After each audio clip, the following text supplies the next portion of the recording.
जेमसी सम्पूर्ण प्रभुका प्रियहरूलाई आशा छ तपाईँहरू सबैजना सन्चै हुनुहुन्छ। परमेश्वरले हजुरहरूलाई प्रशस्तै आशिष दिउन्। प्रिय, एकपल्ट परमेश्वरले इजरायलीहरू मिस्र देशमा 430 वर्षसम्म गुलामीपनमा बसेका थिए। परमेश्वरले योजना बनाउनुभयो, मेरो जाति जसलाई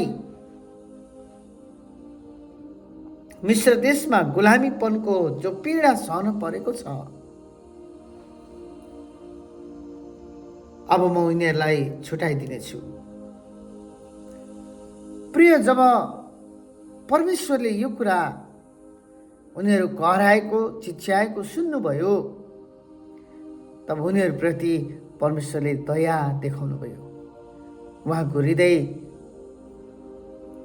दयाले भरियो। एक दिन परमेश्वरले मूसालाई बोलाउनु भयो र पठाउनु भयो। जब परमप्रभुले मूसालाई पठाउनु भयो, मिस्र देशमा 10वटा विपत्तिहरू आए अनि ती विपत्तिहरू पार गरेर उनीहरू कनान देशतिर आउँदै थिए। उनीहरू अगाडि बढ्दै थिए, पछाडि फिरौनका सेनाहरू उनीहरूका पछि परेका थिए। जब अगाडि गए, लाल समुद्रले उनीहरूको बाटो छेक्यो। उनीहरू मूसासँग गनगन गर्न लागे, अब हामी के गर्ने?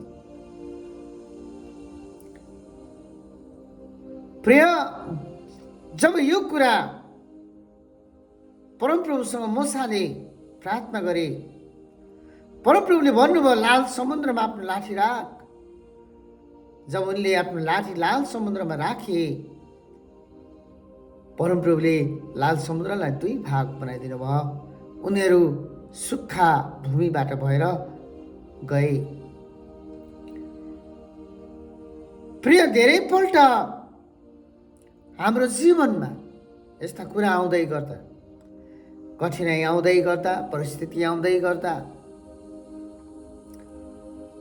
हामी गनगन गर्छौँ। तर पनि परमप्रभुले हामीलाई दया देखाउनुहुन्छ। परमप्रभुले हाम्रो जीवनमा त्यो ढोका खोलिदिनुहुन्छ।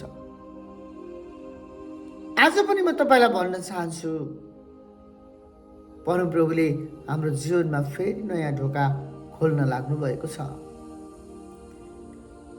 हामी हताश हुनु पर्दैन, हामी निराश हुनु पर्दैन, किनभने परमप्रभुले हाम्रो निम्ति नयाँ ढोका खोल्न लाग्नु भएको छ। प्रिय, म तपाईँलाई उत्साह गर्न चाहन्छु। जब हाम्रो निम्ति एउटा ढोका बन्द हुन्छ, परमेश्वरले हजारौं ढोका खोलिदिनुहुन्छ। तर हामी मानिसहरू त्यही बन्द भएको ढोका हेरेर रोइराखेका हुन्छौँ। प्रिय, आजको यो समयमा परमप्रभुले तपाईँको जीवनमा नयाँ कुरा गर्न लाग्नु भएको छ। प्रभुले तपाईँको जीवनमा धेरै आशिष गर्नुभएको होस् र प्रभुमा विश्वास गर्नुहोस्। जेमसी।